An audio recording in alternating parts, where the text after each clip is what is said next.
একদম বিলের মিক্স করা আপনাদেরকে আজকে গুঁড়া মাছ রান্না করে শেয়ার করব। আর এই মিক্স গুঁড়া মাছটা খেতে অনেক বেশি টেস্টি হয়, সিম্পলভাবেই শেয়ার করব। আসসালামু আলাইকুম everyone, welcome back to my kitchen. কেমন আছেন সবাই? আশা করছি আল্লাহর রহমতে অনেক অনেক ভালো আছেন। তো এই ছোটো মাছটা রান্না শিখতে হলে অবশ্যই কিন্তু ভিডিওটি না টেনে সম্পূর্ণ দেখতে হবে। তো চলুন দেখে দিচ্ছি কীভাবে এই মাছটি রান্না করবেন। প্রথমে আমি এগুলো কিন্তু আগে থেকে ধুয়ে ক্লিন করে রেখেছিলাম, পানিটা ঝরিয়ে নিয়েছি। এখানে আপনারা দেখতেই পাচ্ছেন বাইম মাছ আছে, অন্যান্য মাছ আছে, ছোটো পুঁটি মাছ আছে, মিক্স করা আর কি। এই মাছটা খেতে অনেক বেশি ভালো লাগে। তো এখন কিছু ইনগ্রেডিয়েন্টস অ্যাড করে দিচ্ছি। লবণ ইউজ করেছি হাফ চা চামচ, হলুদ গুঁড়া হাফ চা চামচ, মরিচ গুঁড়া অ্যাড করে দিচ্ছি 1 চা চামচ। ঝালটা অবশ্যই আপনার টেস্ট অনুযায়ী অ্যাড করবেন।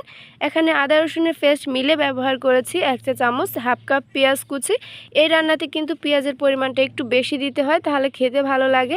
অ্যাড করে দিয়েছি 7 থেকে 8টি কাঁচামরিচ ফালি, আরও অ্যাড করে দিয়েছি কুকিং অয়েল, এখানে 3 টেবিল চামচ পরিমাণ আছে। এখন এই মশলাগুলোর সাথে হাত দিয়ে ভালো করে মাছগুলো মিক্স করে নিচ্ছি। ভালো করে আপনারা দেখতেই পাচ্ছেন স্ক্রিনে আমি কিভাবে কাজটি করলাম। এটা কিন্তু অবশ্যই হাত দিয়ে মিক্স করবেন, তাহলে ভালো করে সেট হয়ে যাবে।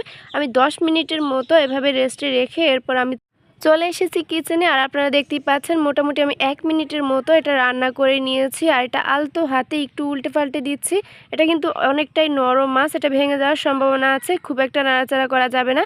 আমি হালকা হাতে একটু নেড়ে ছেড়ে এবার আমি ঢেকে দিচ্ছি 2 মিনিটের জন্য।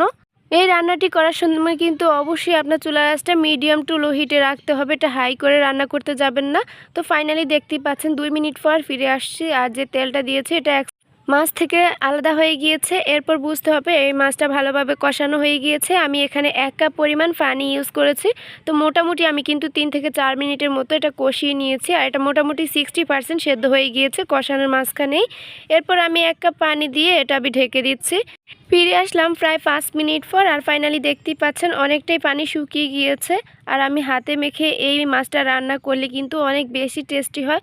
আপনারা কিন্তু ঝোলটা রাখতে যাবেন না, তাহলে খেতে ভালো লাগবে না। এটা কিন্তু একটু শুকনো শুকনো খেতে ভালো লাগে। ফাইনালি আমার ঝোলটা টেনে গিয়েছে। এখন আমি কতগুলো ধনিয়া পাতা ছড়িয়ে এটা চুলা থেকে নামিয়ে নিচ্ছি। আর এটা আমি ঢেকে দিচ্ছি যাতে ধনিয়া পাতার স্মেলটা থেকে যায়। ফাইনালি আমি 5 মিনিট পর আপনাদেরকে একটু দেখিয়ে দিচ্ছি। দেখতে পাচ্ছেন কত সুন্দর লাগছে উপরটা। এখন আমি এটা গরম গরম ভাতের সাথে সার্ভ করব। এটা খেতে অনেক বেশি টেস্টি হয়। যারা গুঁড়া মাছ পছন্দ করেন, মানে ছোট মাছ পছন্দ করেন, তাদের জন্য কিন্তু এই রান্নাটা অনেকটাই সহজ। আর যারা ব্যাচেলার আপু ভাইরা আছেন, আমি একদম ইজিলি এটা দেখানোর চেষ্টা করেছি। আপনারা খুব সহজেই এটা রান্না করে ফেলতে পারবেন। আর এটা কিন্তু গরম গরম ভাতের সাথে খেতে অনেক বেশি ভালো লাগে। তো আল্লাহ হাফেজ।